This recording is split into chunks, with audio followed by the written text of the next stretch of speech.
All right, hello everybody, and welcome to Geopolitical Trends, where truth matters. Excited to be with you as always. I hope you had a good and peaceful weekend, and you just chill out a little bit, and you are off to a good start for the new week. Just part of how life goes. So, let me see who is here first. Say hi to everybody in the community, and then just go from there. Willie Holman, as always, good to see you. Barry, Phil, good to see you. Taiwan Still, James Ferry, good to see you. Who is Truth Seeker? Hello to you as well. Hamed Siri from England, good to see you. John Smith in New Zealand, good to see you. Riza Fukuda, good to see you. I got Farhad Razavi, here you are. Good to see you as well. I got an interesting topic for you. So it's the upcoming visit. Of course, I put in the title May. I put May because it's not confirmed. I can just assume. This is one thing you learn about. So for something like this, of course, no dates has been given regarding the upcoming visit of the Russian President Vladimir Putin to China. So yes, I put May visit. We know it's going to move forward, assuming everything works out. Nonetheless, I can't. That's usually how it works. Same thing. I noticed some of you made some comments about the what do you call it? When I put the title as to mentioning. Let me get one comment here. It's worth just chatting about because sometimes that's how we learn, and it's a part of. To me, that's the whole idea for why we're here. We're here to learn from each other. So simple as that. Is the idea of when sometimes you put a possessive word, when you put the apostrophe s, it will describe the noun of what's coming into the sentence. So to some, when they say when they see rather Putin's Russia, they think it has to be the reverse, Russia's Putin. No, it's Putin's Russia, because the possessive word describe what comes into the sentence. It's just grammar and all that stuff. So that's why I put it there, and I understand. So anyway, let's get into what we're gonna be talking about today. As I mentioned, President Putin, that is upcoming visit to China this month. No specific dates for security reasons. You all know how it works. But it's not about all that. It's about the significance of it, what the message is there, and those are the questions that I prepared for you guys. Here are the questions here. As a matter of fact. How significant is this trip? Because you think about what's going on around the world. Second, is there a link for this trip to the Arctic projects? And I will detail for you as to where China is regarding those projects. Third question is, will President Xi reassure the Russian president as far as the support and partnership of China? And the fourth is the optics of it. Why? Because it comes on the heel of the Russian president's winning his fifth term in office for another 6 years till about 2030. If I did write in a book back then when I wrote my book about Russia, that most likely you will see the Russian president till about 2030. It's not that it's kind of, it became clear to me as to what the Russians is gonna prefer, strong leadership. That is the reason why I went ahead with that conclusion. And I was like, well, if I'm wrong, I'm wrong. So far, I'm proven right. So anyway, let's get into our conversation here. And before I do this, let me do a headlines for you. I have actually three, but two main ones that you need to know about. Okay, where is the first picture? Here is, of course, the upcoming visit of the Russian President Vladimir Putin to China. So here's the first one. The first headline I'm going to share with you is that the Russian president decided to dismiss Sergei Shoigu, the previous defense minister, and appoint instead Andrei Belosov. That's the one you see on the image here. He's on the right. That's Andrei Belousov. And on the left is Sergei Shoigu. Now, that doesn't mean Shoigu didn't do a good job or whatever. No. The Russian president had a different thinking. And the reason why he appointed Andrei Belousov as the new defense minister, it's because the Russian president, Vladimir Putin, decided to appoint Sergei Shoigu as the secretary of the National Security Council. It is a very powerful, I did talk about it in my book as far as the structure of the Russian Federation government. The National Security Council is the equivalency of what we have, the NSC. We do have our National Security Council as well. Andrei Belousov, the current defense minister, which, by the way, has to go through the parliaments, he's a civil economist who's been previously serving as the deputy prime minister, but also on another capacity as the Russian president's economic advisor for several years. In other words, there is a trust, elements of trust over there. So now there is one aspect I need you to know as to why also the Russian president decided to appoint Sergei Shoigu as the head of the National Security Council. It is because Shoigu, by the way, has served as a defense minister since 2012, and because of his approach to dealing, he's a civil engineer by training. He's savvy, and actually the success of Russia in Syria, you know who gets credit for it is Sergei Shoigu. That's the one. So, but here is the change, the main one. The main element as to why the Russian president decided to appoint him is because Putin wants to put the defense spending to more scrutiny to ensure that the money is spent effectively. That is the reason why.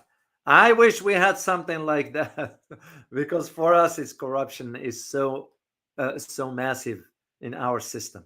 So I don't shy away from saying it. So, here's the second one, the second headline, that is. This might surprise you a little bit. This one has to do with Iraq. And what happened in Iraq is that Chinese companies won more contracts for oil and gas exploration than any other country. As a matter of fact, the Iraqi oil minister, his name is Hayyan Abdul Ghani, said that the Chinese companies won 5 investments to explore oil and gas fields in Iraq on the second day of the licensing round to develop. That's when they give the bids and so forth. But that's not the key. You know what the key is? Is that no major U.S. oil company got any contract, even after the Iraqi Prime Minister, Mohammed Shia al-Sudani, who was in Washington. And you all remember, guys, I did a video for you about it. Let me put the link for you for those who might not have seen that. It is in the chat box. I put the link to the YouTube video that I did on the visit of the Prime Minister of Iraq. And I told you, was he summoned here? Well, guess what? During his visit, he met with U.S. companies, oil companies, regarding the contract, and he said no. So that's what was surprising.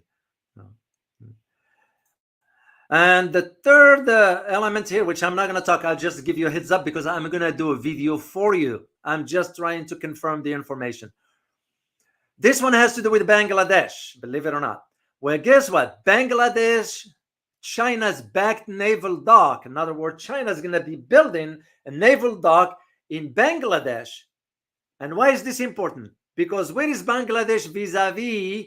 Which country is Bangladesh closer to and concerned about? Can you type in a chat box which country is closer to Bangladesh and Bangladesh is concerned about? Let me see in the chat box. And this is why. Oh, Parta, you got it. India. Karakolak, you got it. Indeed.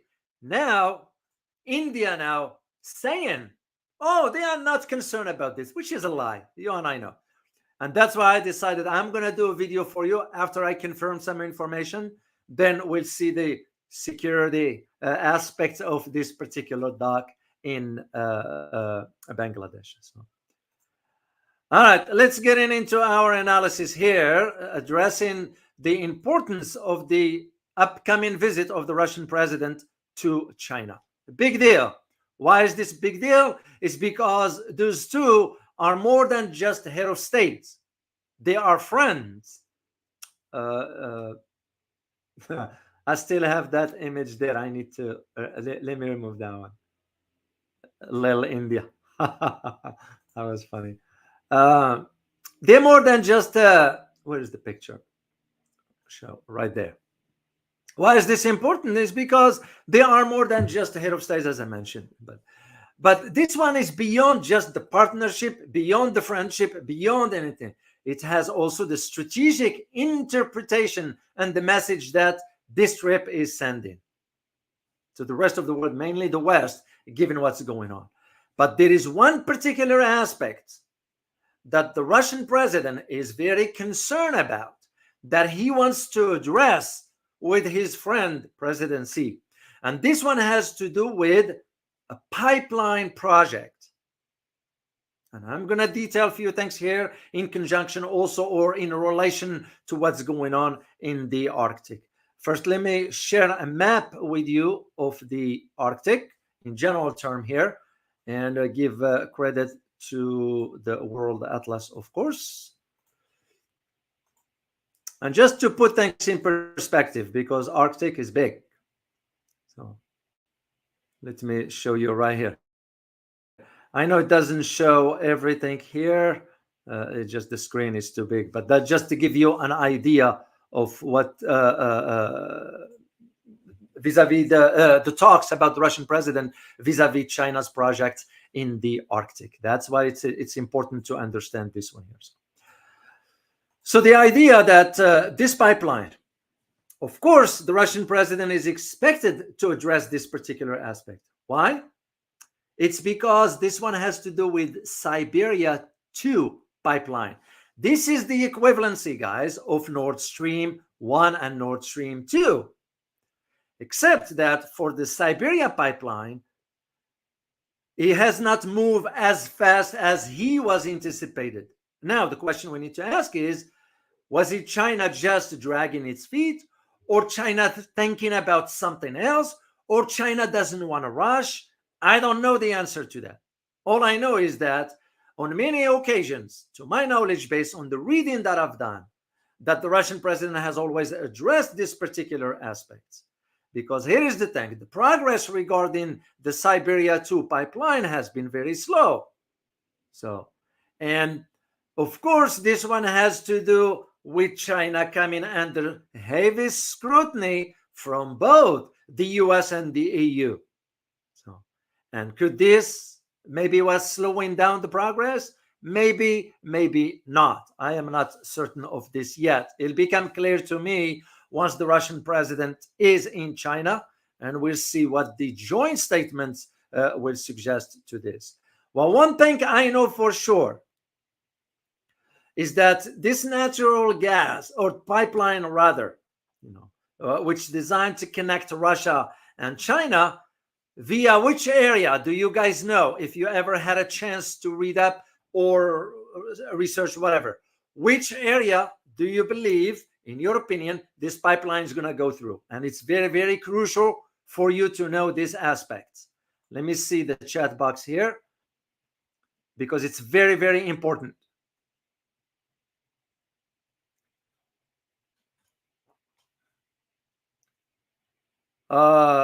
Siberia, it was coming from Siberia, Muslim River. You're right, it's coming from Siberia, but it's going to go through a particular area under China. No, not Ukraine, not Hungary. That's separate. Oh, David King, you got it. David King is through Mongolia. Very, very crucial and important strategically and geopolitically, of course. So that is because to me, in my opinion, this will suggest the idea. You all remember when both leaders, the Russian president and the Chinese president, stated in their joint statements back then that there is no limit to their friendship.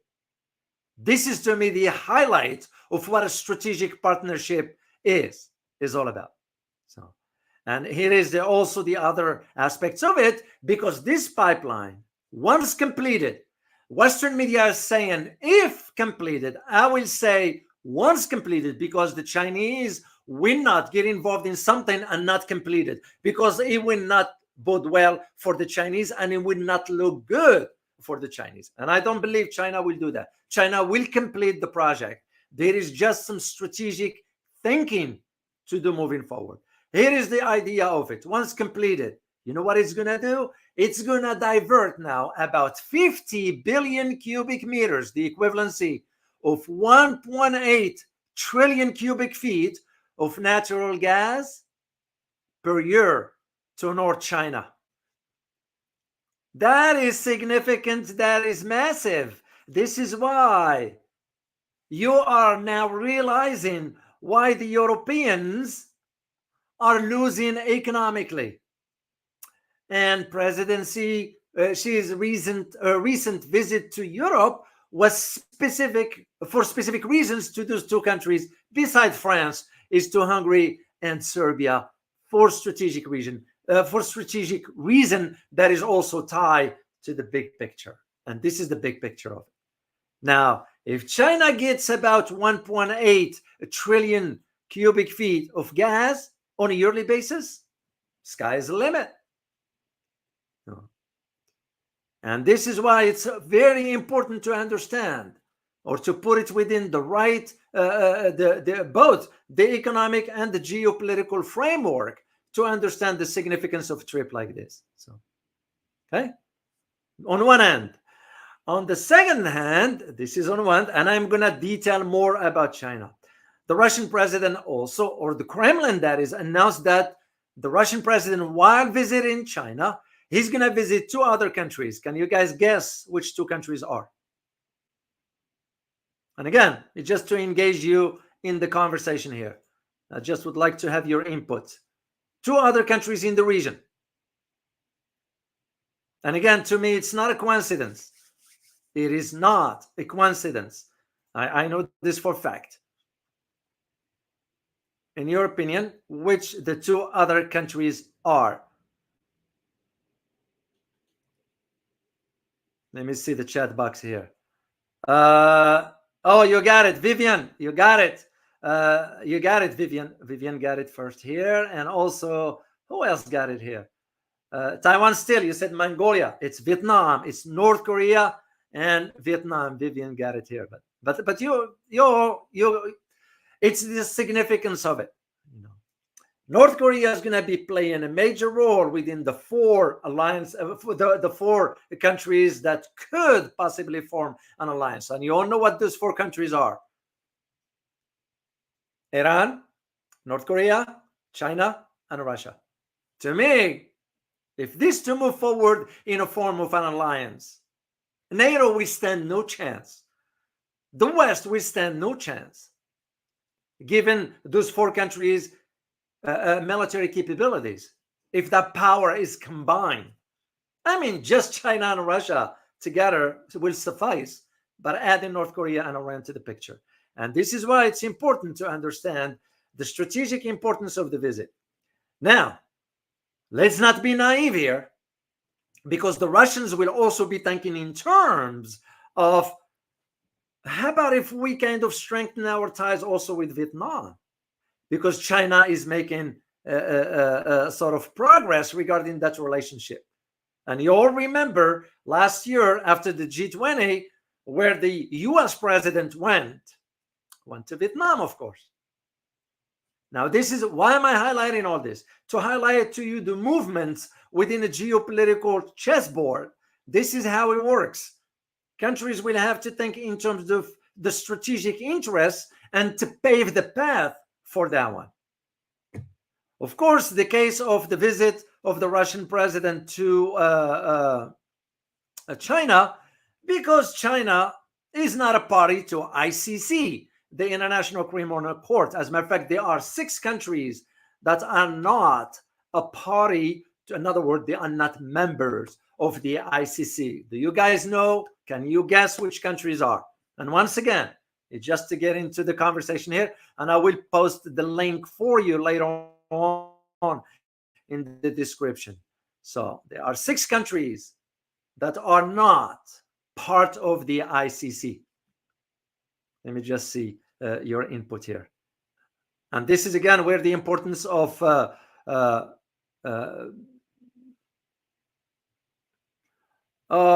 Alistair, All-Star, I'm sorry, All-Star X. I will answer your question later on. Let me first move on with this one here. Yeah, 6 countries. Can you guys guess? The US is 1, Israel is 2. Okay, North Korea is not part of any of that stuff.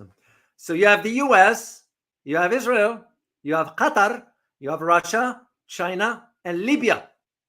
They are not. So in the case of we don't care about the others, we care about the 2 here, Russia and China. Well, because you all know about the arrest warrant that's been issued on the Russian president, which, by the way, it shows the hypocrisy of the ICC, or not a hypocrisy. I'm sorry, I'll take this word back. The incompetence, to the point that now we're threatening the ICC if they issued an arrest warrant for the Israeli prime minister. So that's, to me, it's beyond that. But anyway, it's beside the point. That is the whole idea of why the Russian president, it's not about the ICC, of course, but it's an added bonus, if I may use the term. I ain't gonna be worrying about an arrest or whatever. So, but the trip, it's of economic and strategic purpose. That is the key to that, and I'll detail more as I move forward into this. Now, we think about the picture of, and I'm going to share some pictures with you here. Oh, somebody at the back door, I guess. Anyway, one thing has to do with the importance of China to Russia. And if you remember back then, I shared with you when I wrote in the book, and I asked you the question. When I shared with you some sort of parts of what I analyzed back then. And I asked you the question, who's benefiting from this relationship the most? In other words, is it Russia or is it China? So I'll ask you the same question. Who is benefiting the most from this relationship? Is it Russia or is it China, in your opinion? And if you can please just put either or in the chat box, I'd like to share your response with all of us so we can learn more, because there's a lot to. Okay, Truth Seeker, you're saying China is benefiting more. Okay, Q70, you're saying China. Muslim Revert, you're saying both. Ramples 01, China. Francis Tango, China. Master 5, both. Nasser, China. Megaphone, win-win, which means both. Thomas Smith, you're saying Russia. Okay. Riza Fukuda, you're saying Russia. But I'm still going to have to ask, why do you guys think is Russia that is benefiting from this relationship more than Chinese? I'm going to provide you my input, and you reach your own conclusion. So if I am to go with the assumption that is Russia is benefiting from, it will make one sense from 2 aspects. One is economic. Why? Because with the sanctions imposed on Russia, China's by itself can overcome all the sanctions that is imposed on Russia. Why? Because China is a big market. As a result, Russia will be benefiting from developing this partnership with the Chinese. And when you take this into considerations from an economic perspective, as always, consider this. And I argued this back then, but I'm going to add more detail to you to put it in perspective. Russia and China have increased their trade going way back. I'm going to take you back to 2016. That's when I argued in my book. Back then, it was about $70 billion in trade between the 2 countries. That's what it was back then. Okay? That's what I argued back then. Then you fast forward to 2017, which is only a year later. It reached almost $85 billion. In 2018, it reached $107 billion. Okay? And in today, it is about $260 billion. This is where, if we are to go with that argument, that is Russia's benefiting more from this partnership. From an economic perspective, I didn't even talk about the geopolitical aspects of it. One caveat you need to understand is that following Russia's military operations in Ukraine, guess what Russia ended up doing? This is all from economic.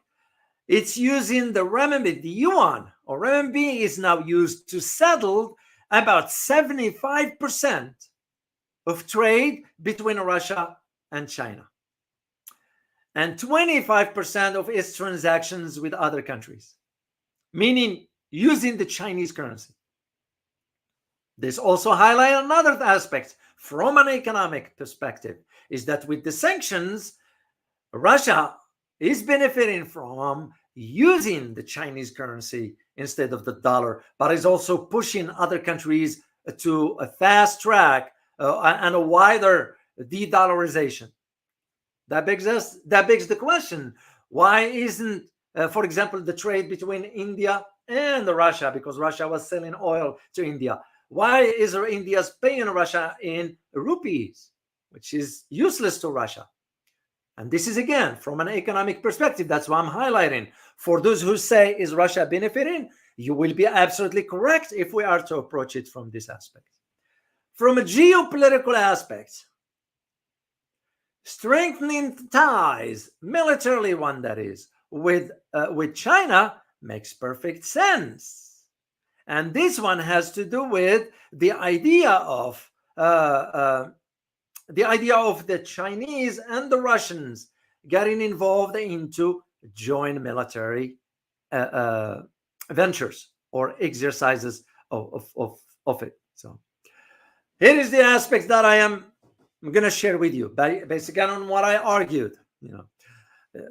Analyzing both the Sino-Russian partnership, because it will center on key strategic challenges that's going to be imposed on the United States. In other words, both countries geopolitically will push the US to the sideline, because that's the way I see it. And that in turn will have a significant impact on the US policy in Central Asia, for example, and the Pacific realm. The reason I'm saying all this, because you look at now, and I did the video for you 3 or 4 days ago about the Philippines. Why are you now going to be seeing Russia's intentions in the South China Sea?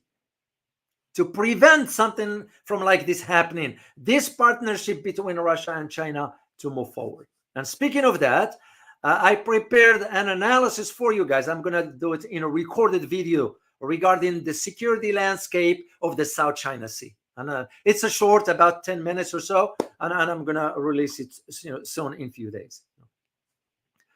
And this is why Russia will benefit from that relationship with the Chinese from a geopolitical, security, or military aspect, in addition to the economic.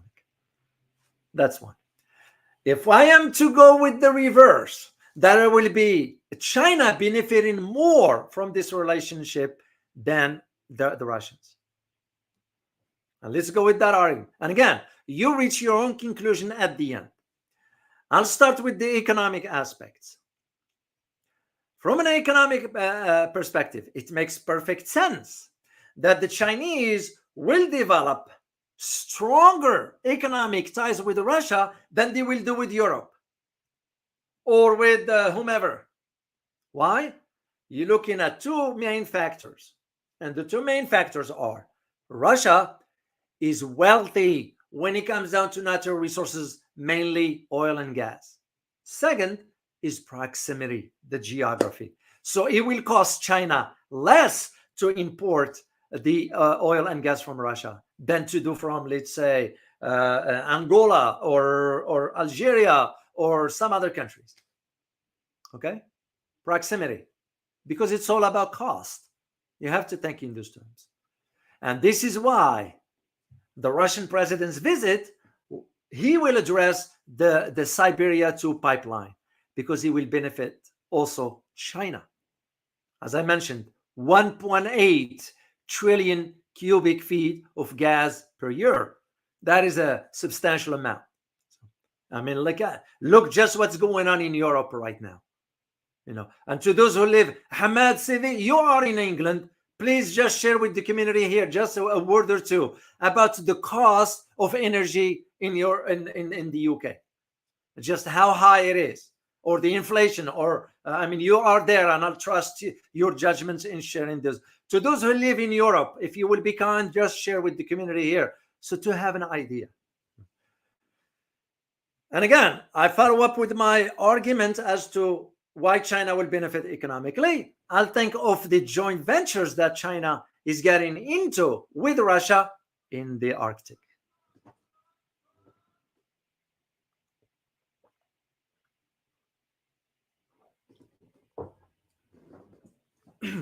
I take my supplements, special ones, and they make me thirsty, so I have to drink a lot.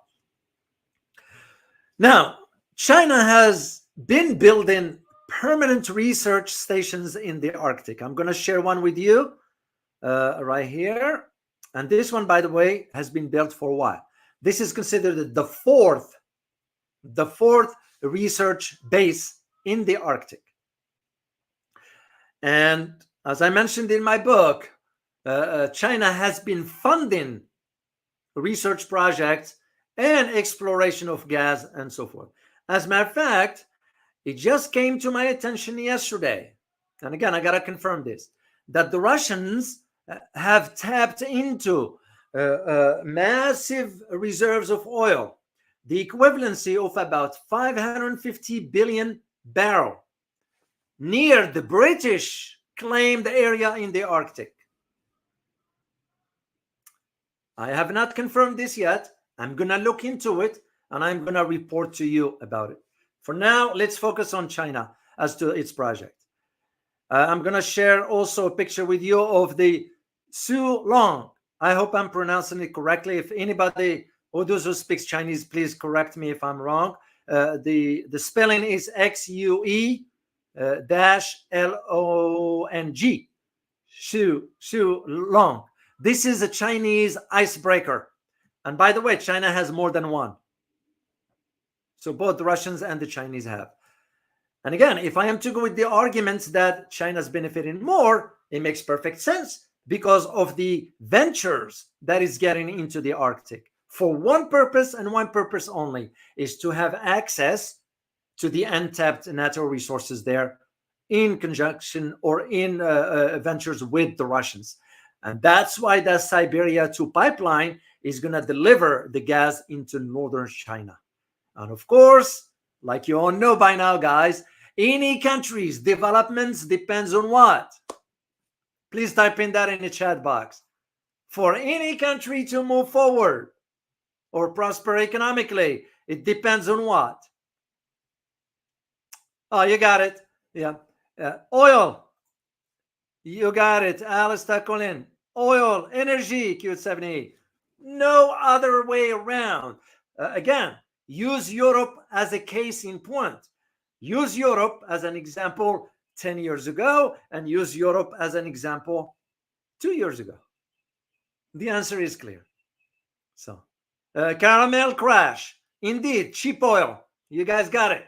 And this is the idea why, if I am to go with that argument, that is China benefiting from that, it makes perfect sense. Because here is the thing. China's research stations in the Arctic, one is located near Norway archipelago and the other near Iceland. And if you remember when I shared the Arctic map with you, if you looked at where the Arctic is as far as the location for Norway and the Iceland, makes perfect sense. So, and here is the interesting aspect. China went ahead also and proposed establishing another research station. Guess where? In Greenland. So, as well as a satellite ground or ground satellite ground stations, rather, in different locations around Greenland. So, and all this because China has also wanted to build the ones near Finland and Sweden. Why do you think that is? Why those two countries? And again, just to get you involved in a conversation, why these particular two countries? There is one specific reason to do with China's big picture economically. I'm giving you a hint there. If you can type in the chat box, please, just tell me what do you think that is. Why those two countries? Finland and Sweden. Because China has built already a satellite station in northern Sweden, okay, and invested in Finland as part of what? What is this particular aspect that China is doing for it to go to those two countries? Bordering Arctic, that's one. Fish, that's one. Think big picture. Think big picture. You got it. You got it. Think tank. You got it. BRI and the Silk Road. You guys got it. The Silk Road, which is another word for the BRI. You guys got it. Munir Ali, the Polar Road or Silk Road. You guys got it. That's the point. And this is why, if I am to go with that argument, is China benefiting more? Okay. And this is why there is an article out there, and I'm going to post the link for you. That was written a few years ago by his name is John, I believe, Grady, if my memory serves me well. I do remember because I do, subscribe to the stuff. I get all the articles regarding what's going on around the world. Yes, it's from here, the U.S. Foreign Affairs, but I read on both sides of the Atlantic. I don't just focus on what American publications said because I usually don't trust them. I'll say it straightforward. And again, it becomes on me to vet the information to see, to check on its accuracy. But it doesn't mean that I will read the other publications as well, even though, like, for example, I am now in a process of reading more and more about the Nikkei Asia, even though some of you have mentioned that the Nikkei Asia publications have been biased. And I'm not reaching that conclusion yet, but I am reading more and more to see where that trend is headed. And even if it becomes clear to me that is biased, I'm still going to read. Why? Because I need to present you both sides of the argument. I will not consume their conclusion. We never do that. And the same thing for you guys here in this channel, in this community.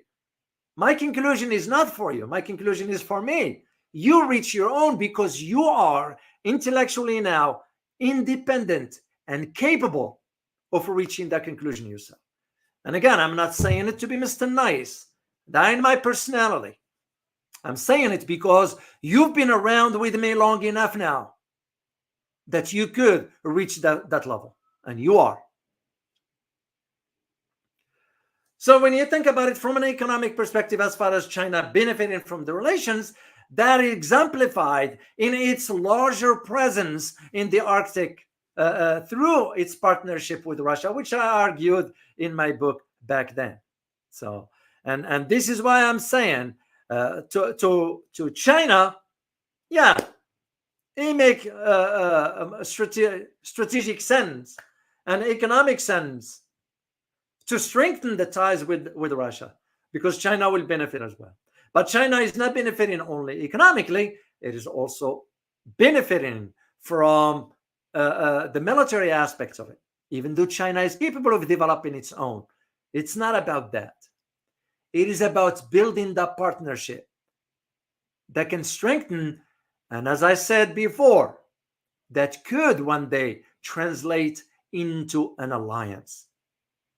And this is what I see on the horizon moving forward. If those four countries around North Korea, Russia, and China form an alliance, NATO will stand no chance. The West will stand no chance. And all those AUKUS and Quad and Squad and all that nonsense, because to me it's nonsense, those are nothing but distractions. AUKUS, what will AUKUS do? if China and Russia get together militarily and add North Korea to the mix in that part of the world, AUKUS will stand no chance. What will the Squad do? Even with Philippines added to the US, China, the US, Japan, and Australia, they'll stand no chance. And that's what I'm saying. You have to think in terms of the ability to think in terms of, okay, which country is going to be benefiting more? And I just wanted to say, somebody's trying to reach me here, but I can't answer now. Trying to explain to you guys, before you say this or that, always take a step back and see the big picture.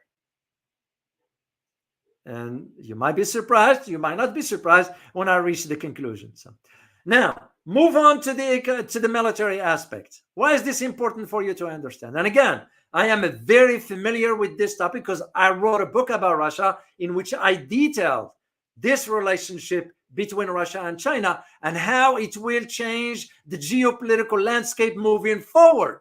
Remember, I did the research back in 2016, start writing in 2017. And here we are. Well, back then, in 2018 to be exact, what did China do?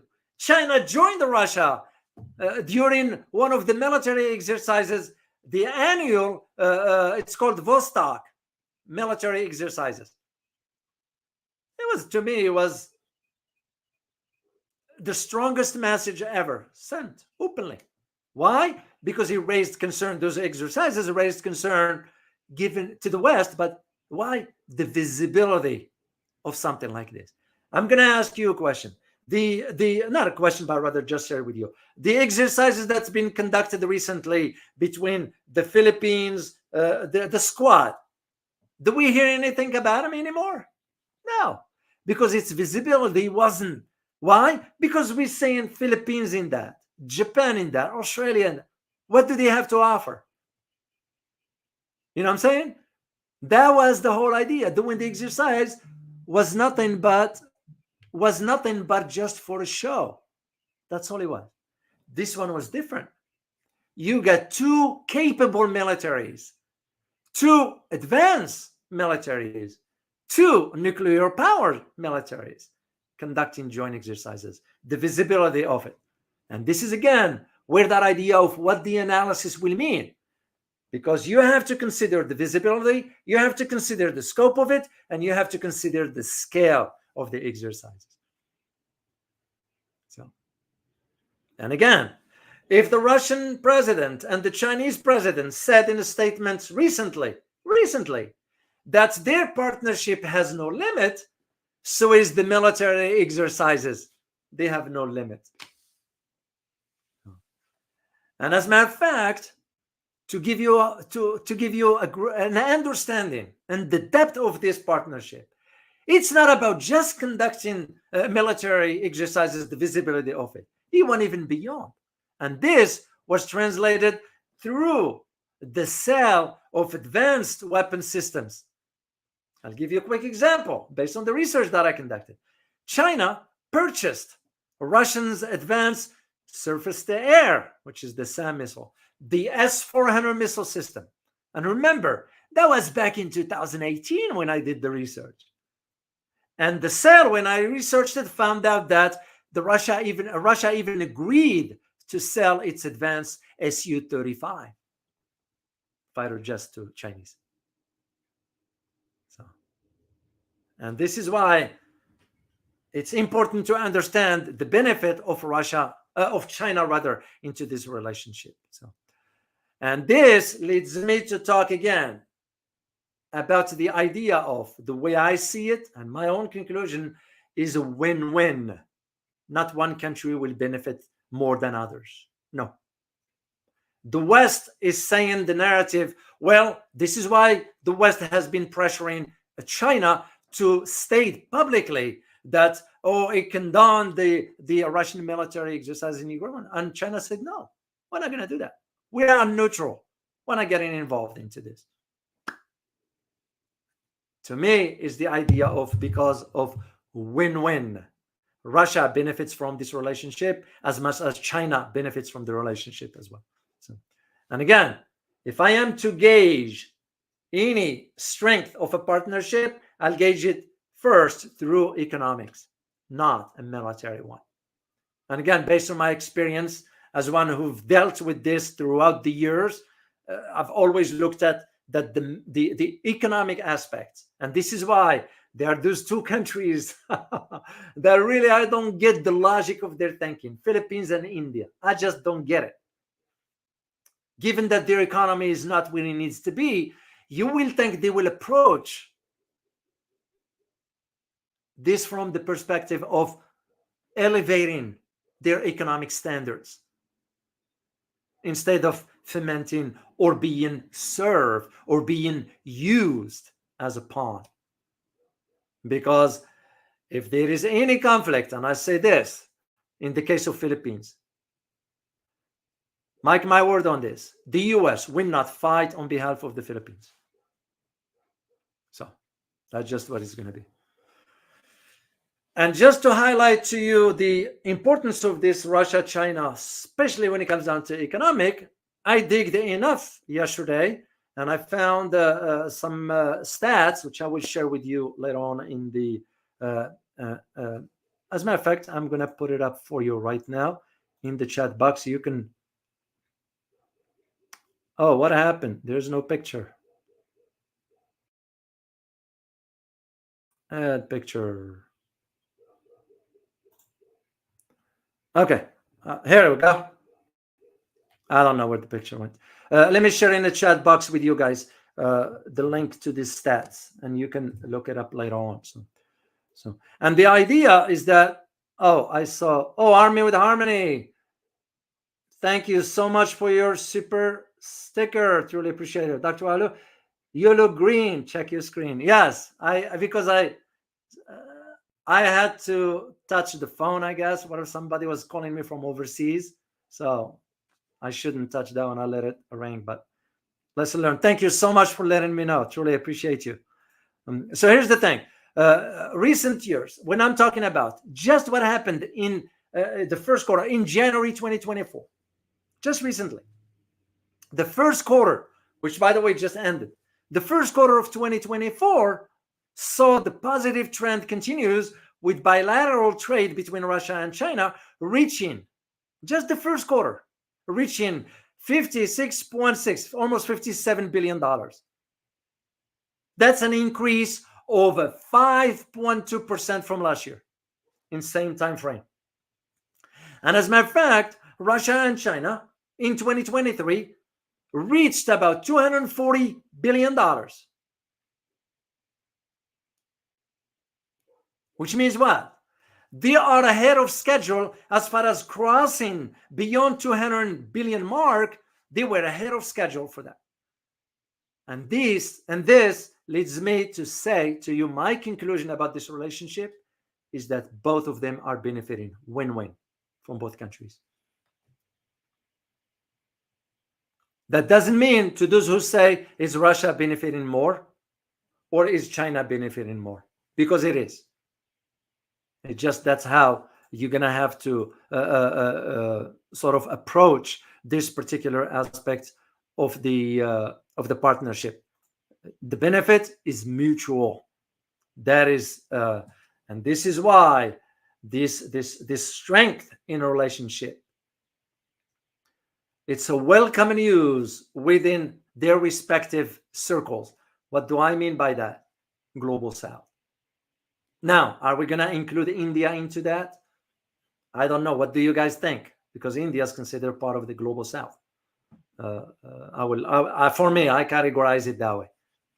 Because India's economy is not where in comparison to where China's is.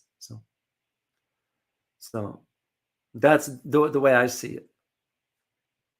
And when you consider the recent trip to Europe, to Serbia and Hungary, it makes perfect sense as to the strategic thinking of China. When you think about the Arctic, what China is building over there, the research centers and the conjunction with all this tied to its BRI, the Belt and Road Initiative.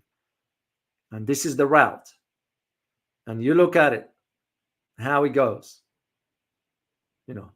from Denmark, Rotterdam, Athens to Suez Canal, Mombasa, Malacca Strait, Jakarta, Xinjiang, and Shanghai, all the way to Alaska through the other side. And the land route you see is going from Beijing all the way to Athens through Moscow and Rotterdam. So that is the idea of what I need you to understand, the big picture of what the significance of this friendship and partnership means. Now, one of you put a comment, if I remember. He said, anytime you see those two together, you feel at ease. There is some reality into that. And again, I am not advocating for any here. I am advocating for what's right and what's true. So you look at just the state of a country, where it is, because it's reflective of its leadership. That's the way I look at it. It's like the saying that goes, you are what you eat, because if you eat well, you look well. If you eat bad, you look bad. Same thing with governance. The state of a country is reflective of the state of its leadership. So you reach your conclusion. And as a matter of fact, as I mentioned, a lot of people now from the West are moving to Russia and Eastern Europe and leaving the US and even the UK and Canada, to my knowledge. So this is what's important to understand, guys.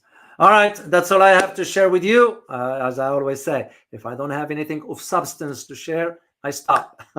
So I'll answer a few questions from you guys. And once again, just to remind you, be on the lookout for a video that I'm going to release soon. It's a recorded one about an analysis about the geopolitical or the security landscape. What do I see moving forward in South China Sea? So, and please, for this video, please remember to hit the like button and share it with others. I will greatly appreciate it. I'll take this opportunity to also say thank you to those who support the channel through PayPal. I usually put the link in the description if you are interested in supporting the channel. To those who buys me coffee on a regular basis, Osiris, TC Kwan, Boone, Jules Liang. I mean, there are many of you. I'm Salim. I'm very grateful. Army with Harmony. To all of you. Harry Local, and to all of you guys. I'm very, very grateful and thankful to you. So, all right, let me answer a question or two before I'll go and take a break and work on the next topic for you, because I need to check on that Bangladesh, because that to me, it will I can see something else in the horizon, different direction, whether the US will play a role into that. So all right, I'm gonna scroll all the way back. And yeah, some of you asked me to invite Jill Stein. I intend to reach out and extend an invitation. If she's interested in coming on the show, I would be very, very grateful to her, because for you guys to hear a different perspective. Army with Harmony, you wrote, Dr. Alu, you are doing good. Thank you so much for sharing. You're most welcome. You're most welcome, Army with Harmony. It's the idea of what do you acquire knowledge for? You get a PhD. So what? If you can put it to use, it's useless. That's to me, it's common sense. To me, that's what's need to be done. And I find that this is one way of doing it.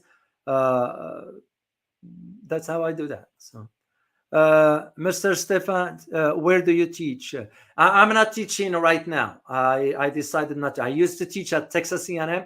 I left because it's corrupted, which, by the way, I am going to do a video for you because I gave you my word. My word is my bond.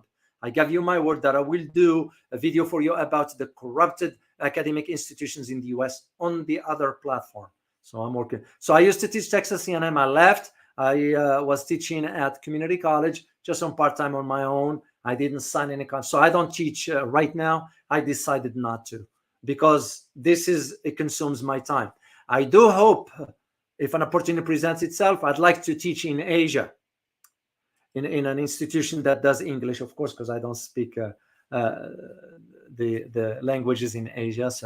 So that's what I'd like to teach, the graduate program for international relations. So that's what it is. All right. Question here from Caramel Crash. Do you think North Korea will join BRICS? I don't see that now. No, I don't see it. Because again, you're going to have to think in terms of what does North Korea has to bring to the BRICS economically.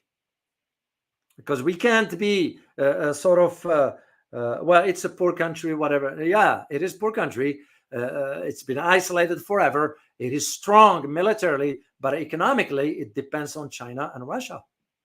So, and as a matter of fact, Russia now lifted the sanctions on North Korea.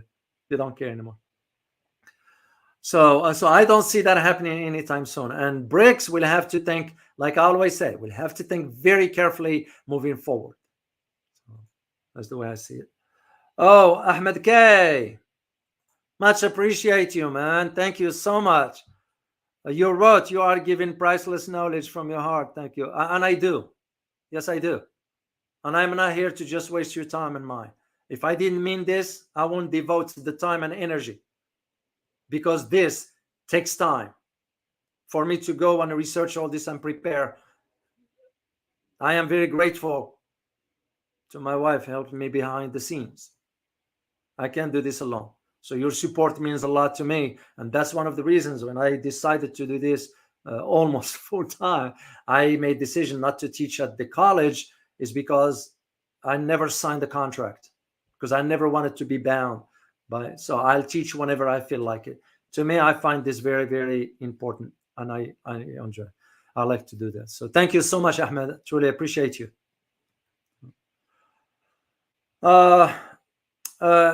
HZ Ben Norton. I did send him an email. Never heard back. And again, I don't chase after people, because to me, I understand people busy and all that stuff, but I also understand the courtesy of responding by saying I am not available, instead of ignoring completely that. And I don't. Usually I'll cross, instead of drawing a line under the name, I draw across the name. So, but just FYI, I did send an email, but I haven't heard back from the person. So let me see a question from you. I'm scrolling all the way down. Georgilia Jones, thank you for being here as always. Thank you so much for your time. You're most welcome, and I truly appreciate your continued support. You guys, support comes in many, many ways, many forms. You know, a kind word sometimes it's also a good one. This is why I'm very grateful. It's very important to me. Showing gratitude is very important. And I know to those who get upset that I take extra time to, I'm sorry. You know, you don't like it, take off. Go take a hike. Because gratitude is important. So we're just passing through this life, guys. I ain't taking anything with us. You will only be remembered by how did you deal with other human being. Simple as that. The wealth and all that, it's nothing. So Muslim Reverts, thank you so much, man. Truly appreciate it. Muslim Reverts has been an avid supporter. And it's not about the financial, guys. It's about the contribution to the conversation intellectually here. Because to me, if somebody contributing to the knowledge of the community, that's a win-win for all of us. Because it's not me, just me talking to you. It's the other way around. And that's why I'm very appreciative and grateful to all of you. So thank you so much, Muslim Revert. Truly appreciate your support and appreciate your contribution to the community right here.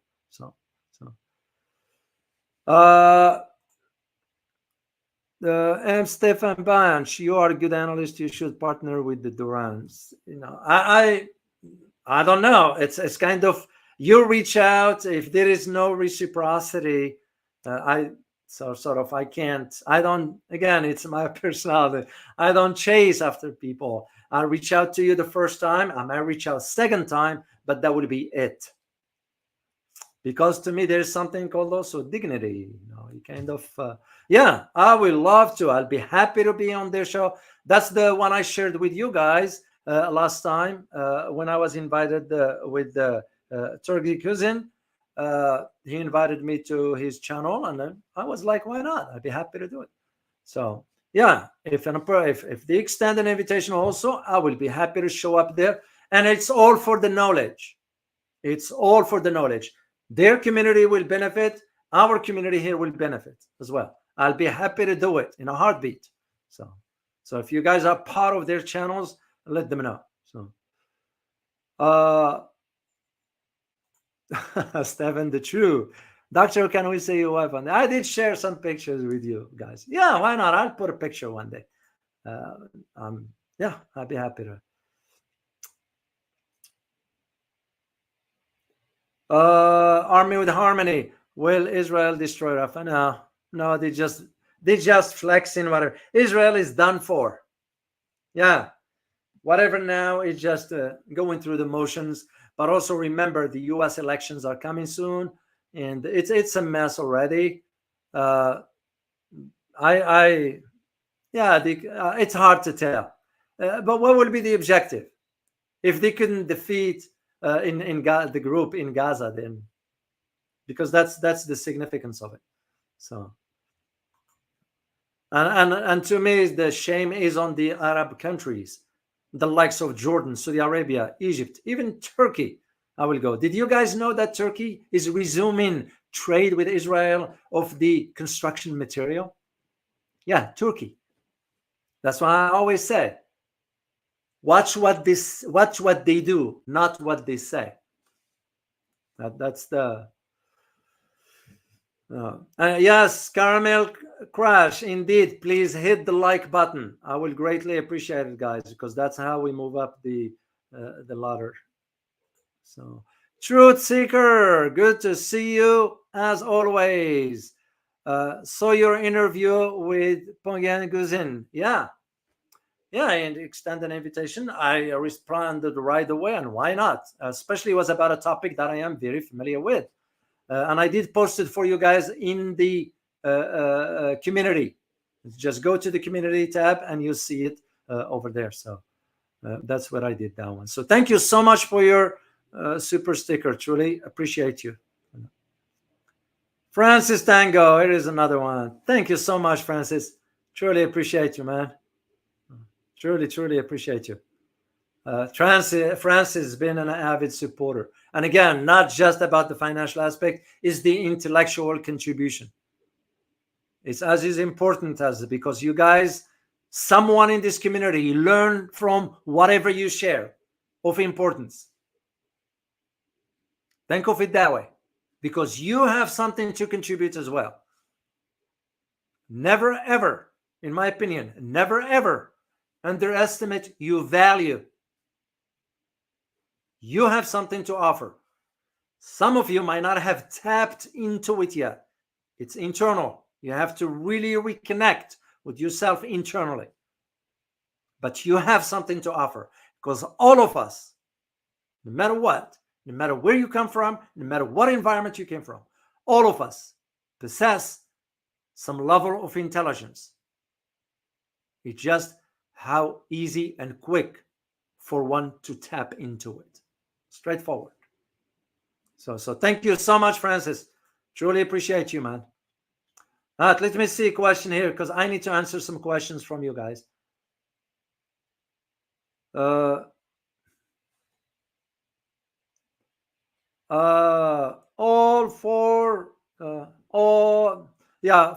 of us, thank you so much for your super sticker. You wrote, where the people's voice is not heard, there will be the revolution, the world teacher. That is true. Did you guys know, and I'll talk detail on the other location, did you know that what's going on right now on the I can talk for my country, I can't talk for others. Someone has talked about it 40 years ago. 40 years ago. And you know what is that? They said that only if American people allow it to happen, it's going to continue. And it's exactly what is happening. So you're absolutely correct. till people wake up, take stand, nothing changed. And that's why you are noticing, at least to those of us who live here in the US, you're noticing people are moving out of the US. Because I tell you, and I'm being generous here, in about a decade, America is going to look different. Very different. Very different. Not in a good way. Sad to say. It's unfortunate. I'm sorry, I can't read this. If you will be kind, just share it with us in English. I would greatly appreciate it. But thank you for sharing. So, all right, let me see one more question here before I sign up.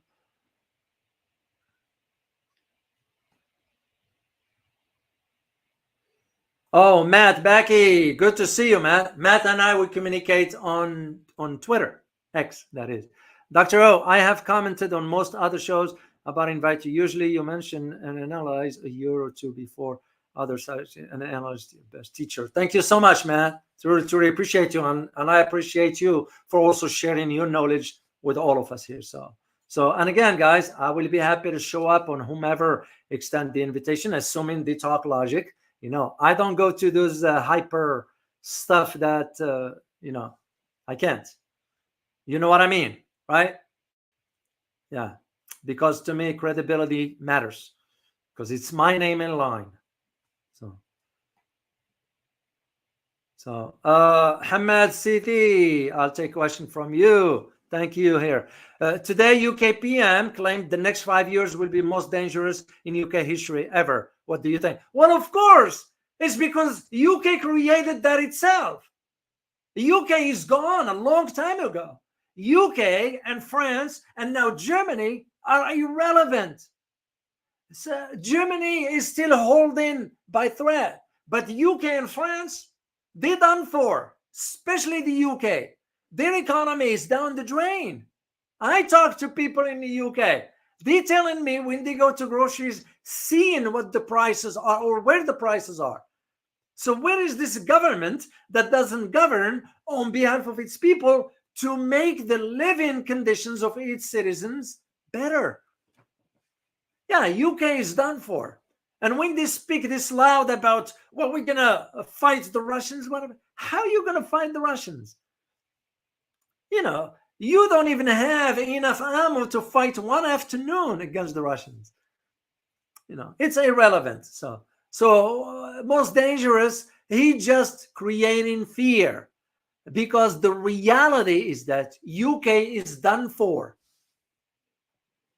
So it behooves the citizens.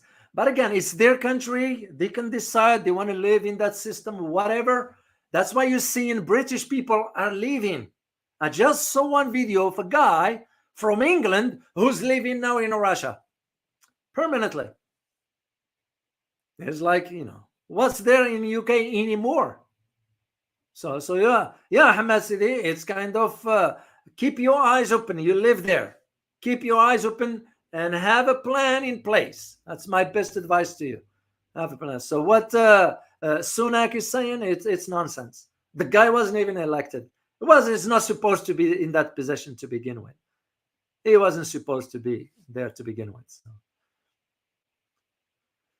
All right, one more question here. Hong Wong. Oh, I am glad you asked the question because I forget to mention this one here, guys. And this pertains to Hong Wong question. Dr. O, with the BRICS summit this year, what do you think will be the focus point? And I'm glad you asked this one. Great question, because I forget to mention to you, one of the conversation that is going to be, in my opinion, between the Russian president and President Xi when the Russian president visits China, it will be about BRICS, because the next summit in October will be in Kazan, in Russia, under the leadership of Russia, and in there they're gonna have to have some key policy that they're gonna have to talk about. Of course, it won't be just the Russian and Chinese decision; they have to include the others as well. But again, you and I know who matters inside BRICS. It's reality, it's truth, it's fact, and so forth. So yes, and if I am to guess here, is the push towards de-dollarization even further. And if I am also to think, I will say they might come up with the definitive decisions regarding the currency by which trade will be conducted among BRICS members. Now, I can foresee that India will object. There is no way out of it. But I can also see a mechanism by which the other four will move forward, whether India agrees or not. If he agrees, that will be better for India. But again, India is not. India is. I just saw a picture, by the way, which I forgot to share it with you. Yeah,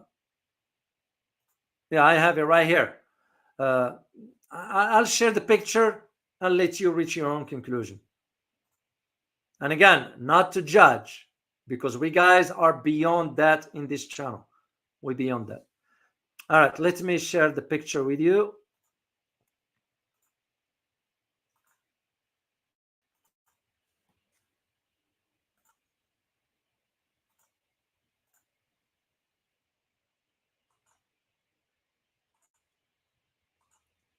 Right there.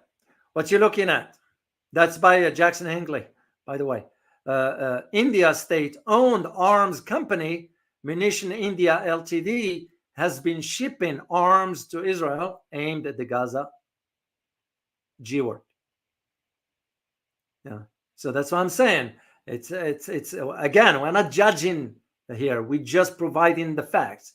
The idea of how BRICS is going to move forward regarding your question, Hong Kong, will depend again on also what India is going to do. But at the same time, I feel India is going to always be holding BRICS down.